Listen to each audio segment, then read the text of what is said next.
things. I definitely Okay. want to the guy from the eternal garden, man. Mm. That guy was when he first came on the podcast. I was like, when he was talking about his notes, man, it's like he talked about, is our generation intentionally ignoring spiritual principles and values and calling it limitation in order to just feed into self-gratification? As soon as he said that, bro, I was running, and who is this guy? Like, Yes, yes, that is Brother Foker right there. I'll yeah, let you continue. Go ahead. that was true. I mean, and and then I'll bring up another point, but what I thought about that was, it's like there are principles that govern our reality. There are, Mhm. then there's the objective world, and then there's the narrative world. That's the physical versus the spiritual. You know what I mean? There are spirituals in the narrative world that govern our reality, and we have ignored these things, don't know them out of ignorance, or we're ignoring them simply because we want to have our own self. It's that mass individualism. We want to do what we want to do. You know what I mean? And if these rules that help me to straighten myself out go against this thing that I've decided is what I want to do, it's my identity, then I'm not doing it, you know? And then that ultimately causes a frustration in our society spiritually, and then it manifests itself in the physical, and Yes. keeps going, and going back into these traditional values, you know what I mean? Wherever you may get them from.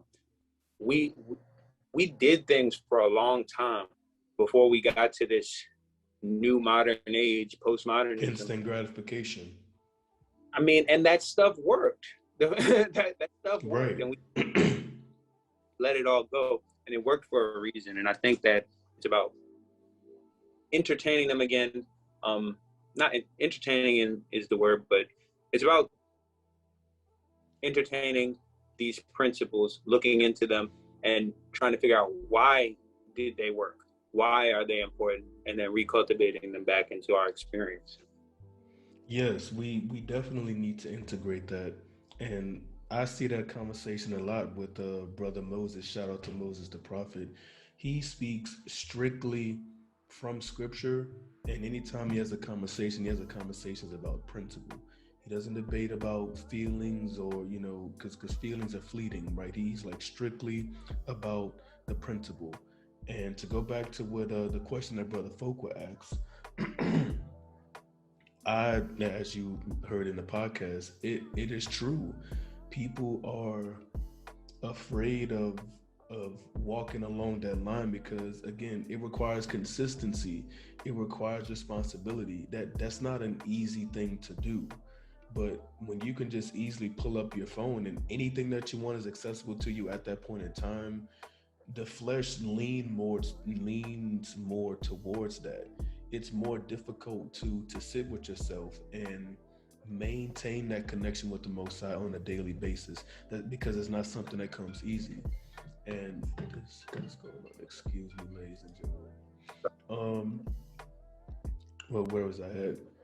Maintaining that connection with the Most High and being in alignment with that.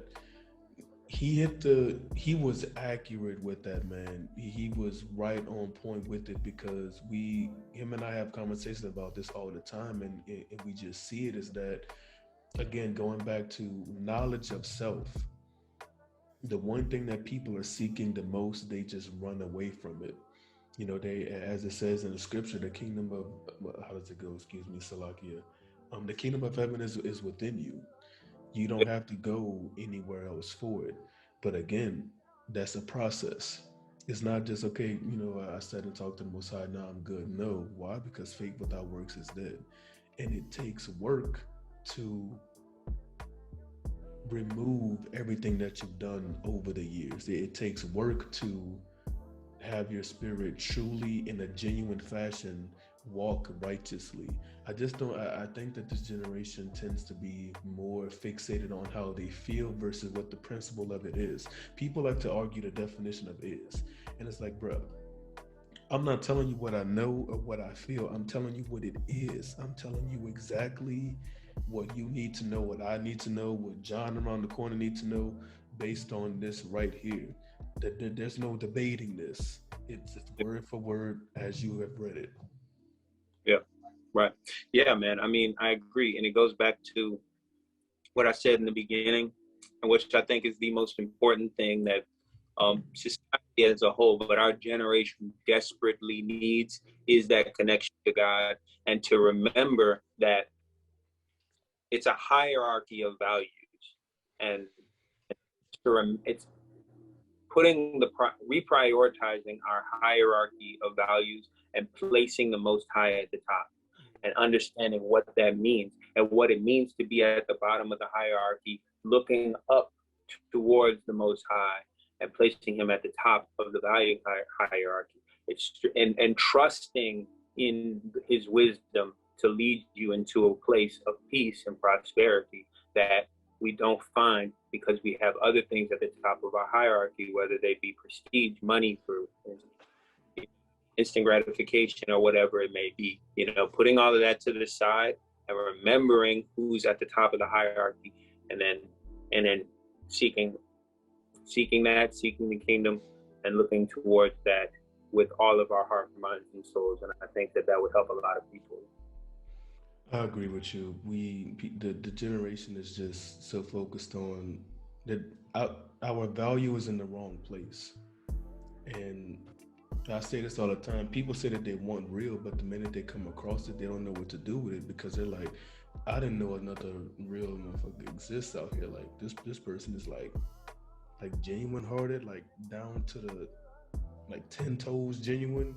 Don't nobody like that exists. They do, but those people are rare, because people are operating from the space of I. What can I get out of this, versus a giving space of how can I aid you in any way? Love your neighbor. That doesn't, it exists. It's something that's fleeting, because as you said earlier, this generation has just shifted away from principles. It's all about,